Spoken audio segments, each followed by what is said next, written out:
오늘은 다시 예수님의 길이라는 제목으로 예수님을 믿는다는 것이 무엇인가, 예수님을 우리가 믿습니다 참 많이 고백하고 또 우리가 그렇게 삶을 지향하고 있지만 예수님 믿는 것이 무엇인가, 오늘 다시 한번 생각하는 시간이 되면 좋겠습니다. 그래서 예수님을 믿는 믿음에 좀 부족한 것이 무엇이 있는가 깨닫게 되고, 그리고 그것을 다시 보완해서 예수님 더 잘 믿는 우리 모두가 되기를 축복합니다.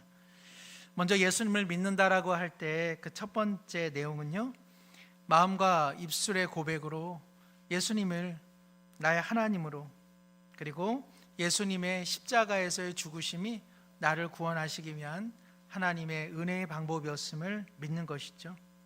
예수님에 대한 이야기를 듣습니다. 그리고 예수님이 하나님의 아들이신 것을 믿는 것이죠. 그리고 하나님의 아들이신 예수님께서 십자가에 달려 돌아가신 것이 나를 하나님의 자녀 되게 하신 일이었다, 그것을 마음으로 믿고 입술로 고백하는 것, 이것이 믿음의 가장 중요한 출발점의 내용이라고 할 수 있습니다. 우리 성도님들은 이 믿음은 다 갖고 계시는지 모르겠습니다.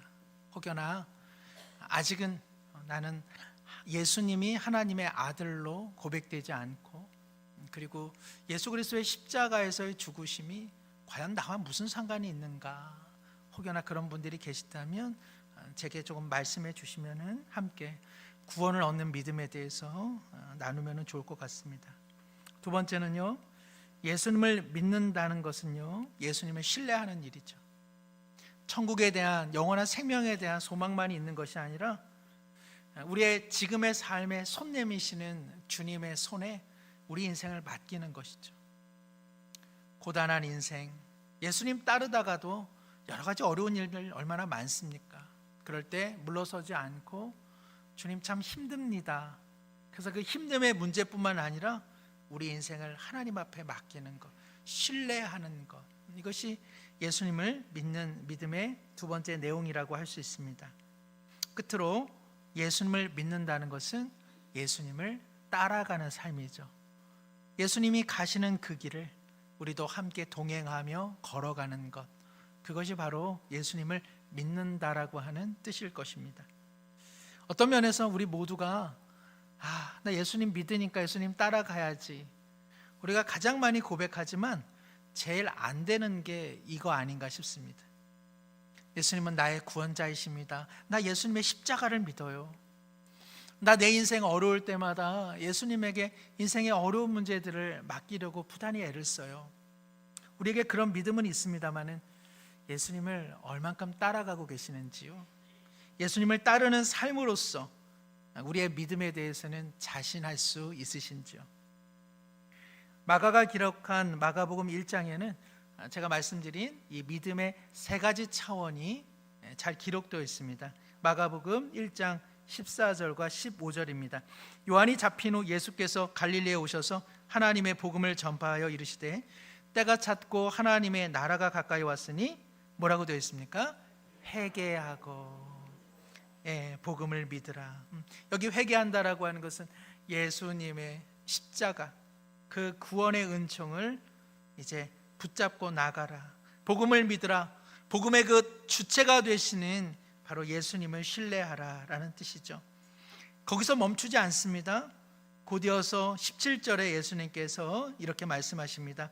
예수께서 이르시되 나를 뭐라고 되어 있습니까? 따라오라, 내가 너희로 사람을 낚는 어부가 되게 하리라 하시니, 이에 대해서 제자들이 어떠한 반응을 보였는가? 20절에 곧 부르시니 그 아버지 세베대를 품꾼들과 함께 배에 버려두고 뭐라고 되어 있습니까? 예수를 따라가니라. 예수님께서 우리에게 세 가지 믿음을 요구하고 계시죠. 회개하여라, 나를 믿으라, 나를 신뢰하여라. 거기서 끝나지 않습니다. 나를 따라오라. 그리고 성경은 제자들의 반응을 잊지 않고 기록해 둔 것이죠. 그들이 예수를 따르더라. 성도님들 모두가 예수님의 이 따르라고 하는 부르심이 결코 가벼운 말씀이 아닌 것은 아마 잘 알고 계실 겁니다. 예수님을 믿으라, 어느 정도 믿겠는데 그 믿음의 내용에 있어서 예수님을 따르라, 이 말씀에 부딪히면 우리 모두 머뭇거리게 되는 것이죠. 우리는 어렴풋하게나마 예수님을 따르는 삶의 어떤 무게감을 우리 모두 알고 있기 때문에 그렇습니다. 그런데요, 예수님께서 따르라 라고 하는 이 믿음의 요청은 그 궁극적인 1차적 목적이 무엇인가 우리에게 보여주려고 하신다는 거 잊지 마시기를 바랍니다. 예수님께서 나를 따르라 말씀하실 때는 제자들을 향해서 내가 너희들에게 좀 보여줄 게 있어. 어디 딴 데 가면 안 돼. 내가 너희들에게 보여줄 것이 있어. 그러니까 나를 따라 나서라 말씀하시는 것입니다. 지난 목요일인가요? 예수님의 생애를 다룬 킹 오브 킹스라고 하는 그 한국 애니메이션이 이제 개봉이 되었습니다. 이 영화는 실은 올해 부활절쯤에 그 영화 시장이 우리나라보다 훨씬 큰 미국에서 개봉해서 어느 정도의 인기와 그리고 호응을 얻었죠. 우리 어린이 부서에서도 어제 이 영화를 보러 갔습니다. 미국으로 간 것이 아니라 수요 사거리 롯데시네마 가서 보았는데요. 이 영화는 물론 성경의 복음서를 기반으로 하고 있지만은 찰스 디킨즈라고 하는 저명한 영국 작가의 책을 기반으로 하고 있습니다. 크리스마스 캐롤 그리고 올리버 트위스트 등으로 유명한 찰스 디킨즈가 자신의 자녀들에게 예수님을 전해줘야 되겠는데, 예수님에 대해서 알려줘야 되겠는데 어떻게 하면 좋을까? 그래서 자신이 복음서를 기반으로 해서 예수님의 생애를 쉽고 이해하기 쉽게 그렇게 적었습니다. 예수의 생애라고 하는 책인데요, 영화 제작자가 이 책을 읽고 이것을 애니메이션으로 극화하면 좋겠다, 그렇게 해서 이번에 킹 오브 킹스 이 영화가 개봉이 되었습니다. 찰스 디킨즈의 이 책에서 자녀들에게 이렇게 말하면서 시작되는데요, 제가 한번 읽어보죠. 사랑하는 내 아이들아, 아버지는 너희에게 예수 그리스도의 생애에 관해 꼭 알려주고 싶어. 세상을 사는 모든 사람은 그분에 대해 알아야 하기 때문이지. 지금까지 살았던 사람들 중에 그분처럼 선하고 자비롭고 다정한 분은 결코 없었단다. 그리고 죄인들과 병자와 고통받는 사람을 그분보다 더 불쌍하게 여긴 분은 여태껏 아무도 없었지. 그리고 지금 그분은 천국에 계신단다. 천국이란 우리 모두가 죽은 후에 가고 싶어하는 곳으로, 그곳에서는 모두가 만나 영원한 축복을 누리며 행복하게 살 수 있는 곳이란다. 예수님이 누구신지 그리고 그분이 어떤 일을 이루셨는지 너희가 알아야만 너희는 천국이 얼마나 멋진 곳인지 상상할 수 있을 거야. 그렇습니다. 예수님께서 나를 따르라, 나를 따라오너라 라고 말씀하실 때는 천국이 무엇인지, 하나님 나라가 무엇인지, 예수님께서 만들어 가고 계시는 하나님의 은혜의 나라가 무엇인지를 보여주려 하신 것이죠. 그래서 예수님께서 제자들을 부르신 것이고 그리고 우리를 부르고 계신 것입니다. 이번 한 주 어떠셨어요? 주님의 음성을 들으셨는지요? 주님께서 야, 잘 따라오고 있지? 곁눈질하지 않고 그리고 포기하지 않고 끝까지 따라와야 해. 내가 너의 평생에 보여줄 하나님의 나라가 있어. 나를 끝까지 따라와야 돼. 그러한 주님의 음성을 들으셨는지요? 우리가 예수님의 제자라고 하면은 그냥 뭐 희생해야 된다, 내가 원하는 것을 다 포기해야 된다, 그래서 다 머뭇거리기 마련입니다만은, 예수님의 제자가 된다라고 하는 것은요, 무슨 위대한 일을 먼저 하는 것이 아닙니다. 보는 것입니다. 예수님이 무엇을 하고 계시는지, 예수님께서 무엇을 만들어 가고 계시는지, 예수님께서는 어떻게 하나님 나라를 이루어 가고 계시는지 예수님을 보는 것이죠.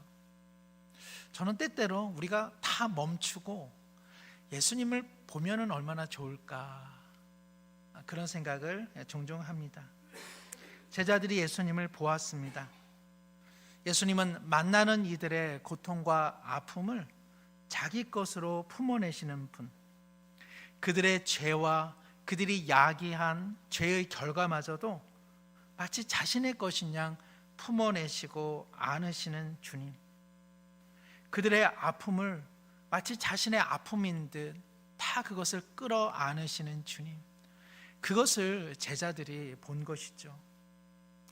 예수님의 이와 같은 삶은 일찍이 구약 성경에 예언되어 있었습니다. 이사야 53장 5절입니다. 우리 함께 읽겠습니다. 그가 찔림은 우리의 허물 때문이요 그가 상함은 우리의 죄악 때문이라. 그가 징계를 받음으로 우리는 평화를 누리고 그가 채찍에 맞음으로 우리는 나음을 받았도다. 아멘. 예수님은 자신의 삶에 대해 예언된 그 하나님의 말씀을 온몸으로 살아내셨습니다. 예수님의 고통과 죽으심은 자신의 아픔과는 전혀 무관한 것이었습니다. 세상의 아픔, 세상의 짐, 세상 인간이 만들어낸 모든 허물을, 그러나 예수님께서는 자신의 몫인 양 그것을 품어내신 것이죠.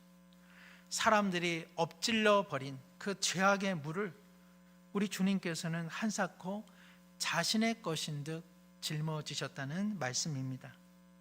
왜 예수님께서 이렇게 하셨는가? 그것은 하나님과 영원한 평화를 누리게 하시기 위함이었고, 죄와 미움의 삶에서 우리를 해방시키기 위하심이었습니다.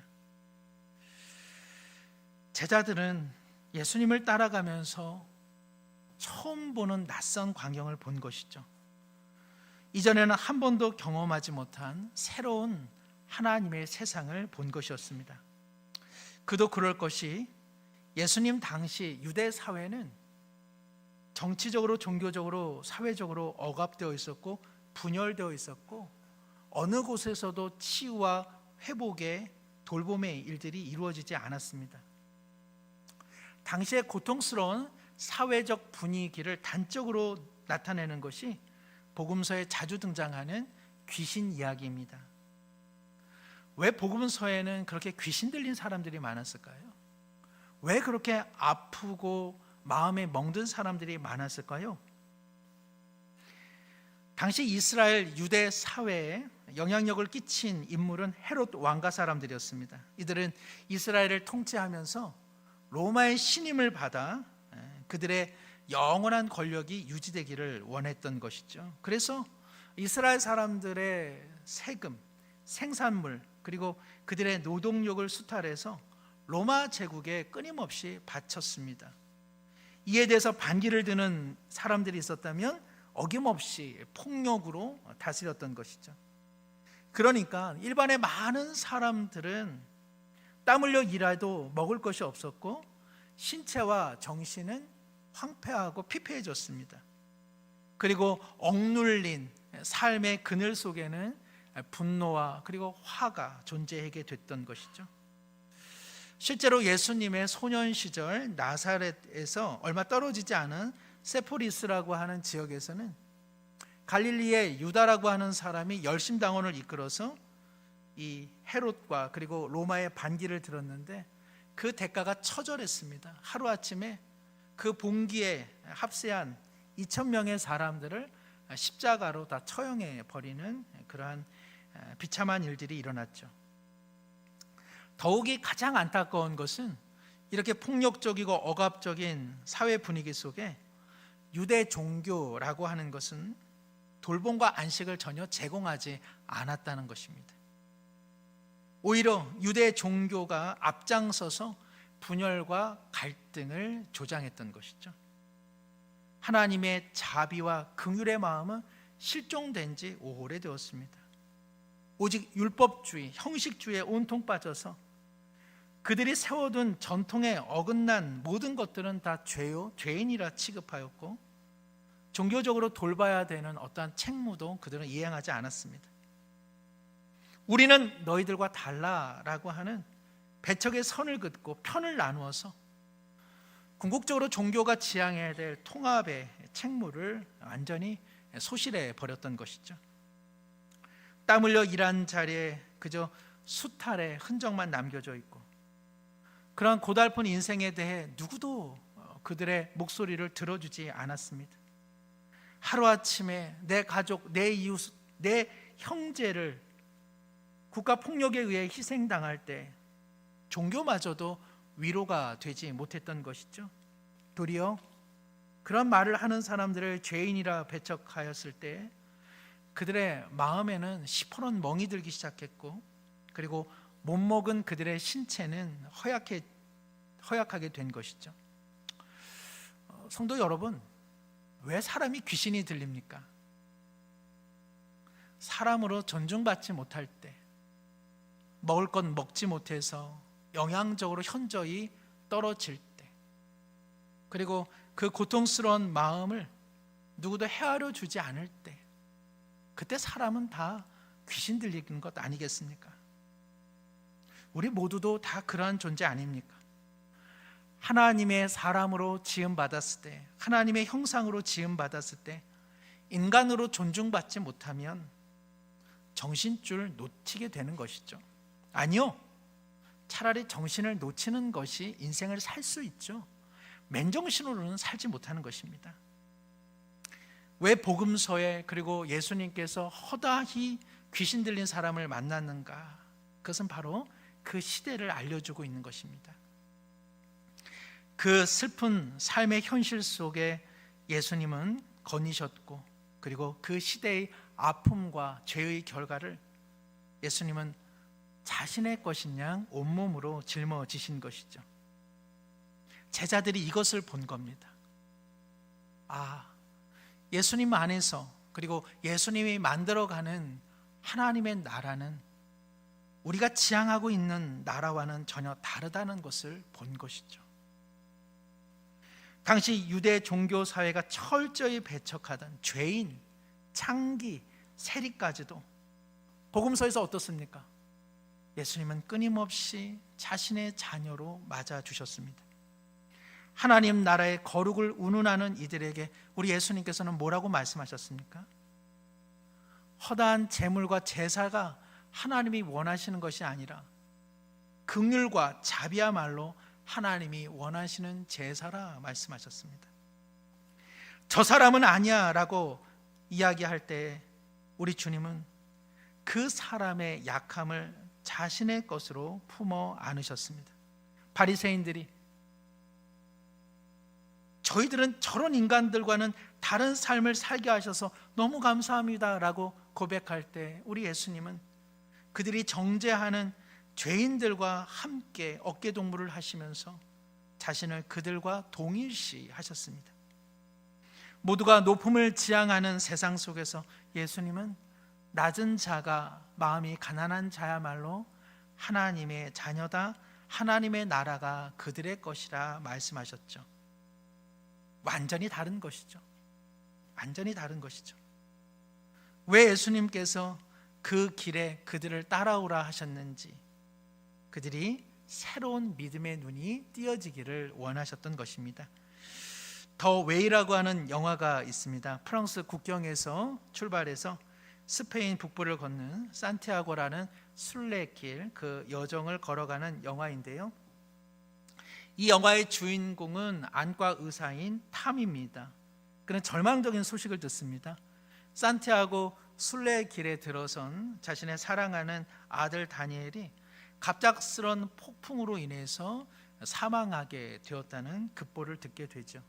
명문대에서 박사과정을 준비해 오던 아들은 얼마 전 떠난 엄마의 죽음을, 그 시련을 이겨내기 위해서 먼 산티아고 순례길을 떠나게 됐는데 그것마저 아들과의 마지막 만남이 되고 말았습니다. 아버지 탐은 슬픈 마음을 안고 아들의 시신을 수습하고자 산티아고 순례길에 오르게 되죠. 이 아버지 탐은 작은 거리조차도 움직이기를 싫어했던 사람입니다. 그러나 아들의 죽음을 생각하며 아들이 미처 완성하지 못한 그 순례길을 마치고자 여행을 하면서 그야말로 그는 귀중한 것을 깨닫습니다. 아들의 내면에 대한 진지한 이해나 교감이 없었구나. 내 나름의 방식으로 아이를 사랑하고 고치려 했던 것이구나. 아들의 시신을 수습하고 그 유골을 조금씩 순례길에 뿌리면서 비로소 이 아버지는 아들의 마음을 이해하고 자신을 발견하고 그리고 아들에게 용서를 구합니다. 뿐만 아니라 주인공은 3명의 사람들과 우연히 만나 한 팀을 이루어 이동하게 되는데요. 그 3사람 중에 한 사람은요, 이 뱃살이 이렇게 볼록 나와 있습니다. 캐나다 사람인데 왜 이 순례 여정에 참여하게 됐습니까? 말쑥한 모습으로 좀 사람들에게 보여주고 싶어요. 그러나 실은 아내와의 원만한 관계가 이루어지지 않은 그 고통으로부터 잠시 벗어나기 위해서 순례 여정길을 떠나온 것이죠. 두 번째 사람은 담배를 끊기 위해 왔다는 캐나다 여성이었습니다. 그러나 이 여성도 고통이 있었습니다. 폭력적인 남편으로 인해서 원치 않는 아이를 임신하였고 그래서 낙태를 하였는데 밤마다 그 죽은 아기의 울음소리가 환청으로 들리는 것이죠. 하나님의 용서를 얻고자 그녀는 길을 떠났습니다. 세 번째 사람 역시 유명한 작가를 꿈꿨지만 현실에서는 그저 밥벌이하기 바쁜 그런 글쓰기, 거기에 이제 진저리가 난 것입니다. 그는 좋은 작가가 되기 위해서 길을 떠난 것이었죠. 주인공 탐은 뜻하지 않은 아들의 죽음으로 촉발된 산티아고 순례길을 통해서 그는 그야말로 안과 의사로서 그의 눈이 새롭게 띄어집니다. 아들의 마음을 이해하게 되고 그리고 많은 사람들의 고통에 그는 마음의 귀를 기울이게 된 것이죠. 자신만의 기준 속에서 세상과 사람들과 교감하지 못했던 자신의 딱딱한 인생의 굴레에서 벗어나서 낯선 이들과의 갈등 속에서 자신을 노출하고 그들의 상처를 보게 되고 그리고 서로를 아파하고 위로하는 새로운 구원의 인생길을 걸어가게 된 것입니다. 예수님을 끝까지 따랐던 제자 요한이 예수님의 삶을 뒤돌아보며 요한복음 1장에 이렇게 기록하고 있습니다. 우리 함께 읽겠습니다. 요한복음 1장 29절입니다. 이튿날 요한이 예수께서 자기에게 나아오심을 보고 이르되 보라 세상 죄를 지고 가는 하나님의 어린 양이로다. 제자 요한이 본 것은 어린 양이죠. 우리가 감당해야 될 죄와 죄의 몫을 자기 것인 양 온통 다 짊어지시고 십자가를 향해 떠나신 바로 예수님, 바로 제자 요한 그리고 12제자는 그것을 본 것입니다. 폭력과 힘과 권력으로 세상을 구원하겠다라고 하는 오늘의 세속 논리와 얼마나 다릅니까? 그래서 예수님께서 제자들에게 나를 따라와라, 곁눈질 하지 말고 포기하지 말고 나를 따라와야 돼 라고 말씀하신 까닭이 바로 여기에 있습니다. 사랑하는 성도 여러분, 무엇이 구원이고 무엇이 하나님의 나라입니까? 여러분께서 생각하시는 천국은 어떤 세상입니까? 그보다 앞서 중요한 것은 예수님을 보아야 되는 것이죠. 예수님이 만들어간 세상과 우리가 생각하는 세상은 진정 일치합니까? 아니면 다릅니까? 요한계시록 5장에서 하나님 나라의 환상을 보는 제자 요한이 슬피 우는 장면이 있습니다. 그때 한 사람이 제자 요한의 등을 다독이면서 울지 말아라, 예수님께서 승리하셨어 라는 의미로 사자가 승리했다는 소식을 안겨줍니다. 요한은 포효하는 사자 그리고 승리한 사자를 보려고 그의 눈을 듭니다. 그러나 그 눈앞에 보여진 것은 죽임을 당한 어린 양만이 보였습니다. 이것이 바로 성경이 제시하고 있는 하나님 나라, 하나님의 비전입니다. 이것이 바로 예수님이 이루어 가신 하나님의 나라입니다. 예수님은 물론 승리하신 사자이십니다. 왕 중의 왕이십니다. 그러나 예수님은 사자가 어린 양이 되는 성육신을 통하여 우리의 죄, 우리의 고통, 우리의 연약함을 짊어지신 것이죠. 예수님께서는 우리에게 으르렁거리는 사자로 오지 않으셨습니다. 우리의 슬픔, 우리의 고통, 우리의 아픔을 자신의 몫으로 받아들이신 연약한 어린 양으로 오신 것이죠. 실패하지 않으셨습니다. 바로 그 예수님의 구원 사역을 통해 우리 모두가 천국과 그리고 미래의 소망을 갖고 살아가기 때문에 그렇습니다. 얼마 전 오후 예배 때 함께 나눈 작은 예화와 함께 말씀을 정리하고자 하는데요. 맹그로브라고 하는 나무가 있다고 하죠. 이 나무는 바다와 강의 그 교착점 위에 숲을 이루는데요. 그러다 보니까는 이 맹그로브 나무는요, 그 바다의 염분, 그 짠물을 자꾸 이제 흡수하게 되는 것이죠. 그러다 보면 어떻게 되겠습니까? 이 나무가 결국 죽게 되겠죠. 하나님께서 이 나무에게 지혜를 주셨어요. 그것이 무엇이냐면 바다 염분이 뿌리를 통해 물관부로 흡수될 때에 그 물관부가 나무 전체로 그 바다 염분을 뿌려내지 않고 특정한 가지를 통해 특정한 잎으로만 흡수되게 만들었다는 것이죠. 그래서 바다 염분이 그 나무 온 전체에 퍼지는 것이 아니라 특정한 부분을 통해 특정한 잎으로만 흡수되어 있다는 것입니다. 그래서 맹그로브 나무는 살 수가 있는 것이에요. 실제로 맹그로브 나무, 맹그로브가 조성되어 있는 그 강가에 가보면은 여러 가지 그 잎사귀가 떨어져 있는데 그 중에 오렌지 빛깔의 잎사귀, 그 오렌지 빛깔의 잎사귀는요, 그 염분을 다 흡수하여 떨어진 잎사귀라고 합니다. 그러니까는 얼핏 보면 그 오렌지 빛깔 잎사귀는 죽은 낙엽인 듯 하지만 실제로는 맹그로브 나무를 살려내기 위해서 그 모든 염분을 홀로 감당한 생명의 잎사귀라고 할 수 있죠. 예수님께서 오늘 자신을 향해 나는 길과 진리와 생명이다. 오직 나를 통해서만 하나님께로, 그리고 오직 나를 통해서만 하나님 나라를 볼 수 있다고 말씀하십니다. 예수님께서 길이 되었다라고 하는 것은 무엇입니까? 따라와 예수님께서 만드시는 구원이 무엇인가 보라는 길이죠. 예수님께서 자신이 진리라고 한 것은 무엇일까요? 나는 맞고 너는 틀렸어 라고 하는 그런 시비를 다투는 진리 이야기를 하고 계신 것이 아닙니다. 사자이지만 어린 양이 되어 자기를 비워내는 성육신의 진리. 우리 기독교에서 진리라고 하는 것은 바로 이러한 진리입니다. 나는 맞고 너는 틀렸어. 선을 가르고 그리고 편을 나누는 그러한 진리가 기독교의 진리가 아니라 품어내는 진리, 이를 위해서 나를 비워내는 진리. 예수님의 생명은 무엇이죠? 나는 건강해, 그렇게 자기 힘자랑하는 그러한 생명이 아니라 우리 인생의 슬픔의 염분을 자기 것으로 받아들여 우리를 살리시는 생명이라 말씀하시는 것이죠. 우리가 신앙생활을 한다는 것은 내가 예수님을 믿습니다, 내가 무슨 봉사를 합니다, 내가 주님 앞에 예배를 철저히 드립니다, 나는 찬양을 잘합니다, 나는 기도를 열심히 합니다, 나는 성경을 자주 봅니다.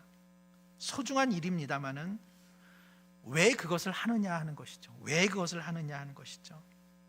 보라는 것입니다. 기도를 통해, 성경을 통해, 예배를 통해 우리 주님이 무엇을 하고 계시는지, 우리 예수님께서 무엇을 만들어가고 계시는지 보는 것이죠. 초대교회 신앙인들은 믿지 않는 많은 사람들에게조차 어떠한 별명을 얻었냐? 주의 길을 걷는 사람들이다, 이러한 별명을 얻었다고 합니다. 저도 늘 부끄럽습니다. 누가 저를 볼 때 주의 길을 걷는 사람이야 라고 과연 말할까? 오늘 우리의 신자를 향해 누군가가 우리를 주의 길을 걷는 사람이야 라고 불러주고 있는지요? 세상 사람들이 그렇다 치더라도 우리 자신은 주님의 길을 걷고 있습니까? 우리는 그 길에서 주님을 보고 계십니까? 내 옳음, 내 기준을 내려놓고 오늘 주님께서 나를 좀 봐, 내가 무엇을 만들어 가고 있는지, 내가 그것을 어떻게 이뤄가고 있는지 나를 보라고 우리 주님께서는 우리의 인생을 허락하고 계시는 것이죠. 세상이 많이 오염되어 있습니다. 그래서 우리의 신앙도 오염될 수밖에 없는 것이죠. 그러니 오늘 주님께서 다시 말씀하십니다. 나를 따라와. 나를 봐야 돼. 나를 봐야 돼.